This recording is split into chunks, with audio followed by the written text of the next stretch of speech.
Alright, so for homework help tonight, I'm going to do number 5. And on number 5, what we're supposed to do is find the value of the 6 trig functions for the indicated angle.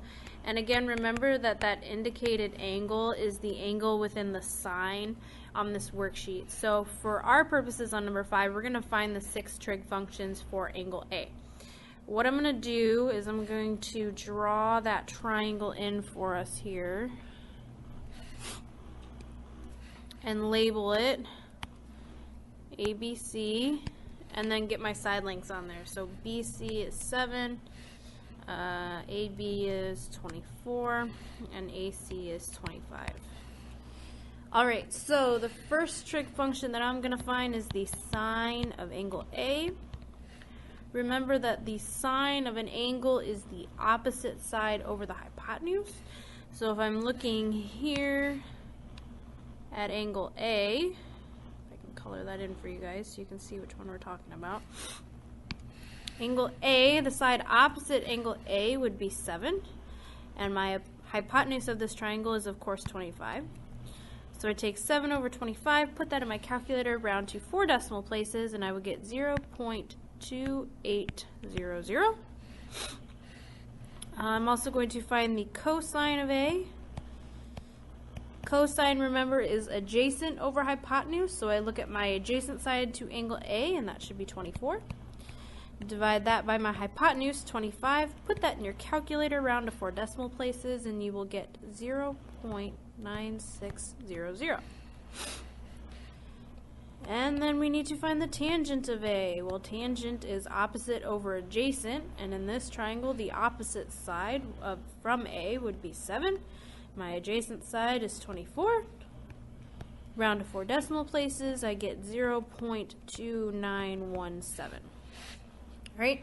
There's 3 of my 6 trig functions, and today we learned 3 more, which are just the reciprocals of my first 3. So let's start with cosecant of A. Remember, cosecant is just the inverse of sine, so I'm going to look right here and see that sine was 7 over 25. Cosecant is the reciprocal of that. I will take 25 divided by 7, put it in your calculator, and you should get 3.5714. Next we have secant. Secant is the reciprocal of cosine, so I'm going to look right here and see that my cosine was 24 over 25. Flip that fraction, you get 25 over 24. Round to 4 decimal places, you should get 1.0417. And my last trig function, the cotangent of angle A. Again, I'm going to look right here at tangent as they are reciprocals of each other. Tangent was 7 over 24, so cotangent will be the reciprocal of that, or 24 over 7.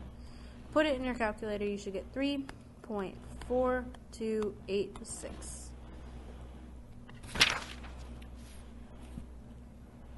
And I will do one problem where I find the missing side length.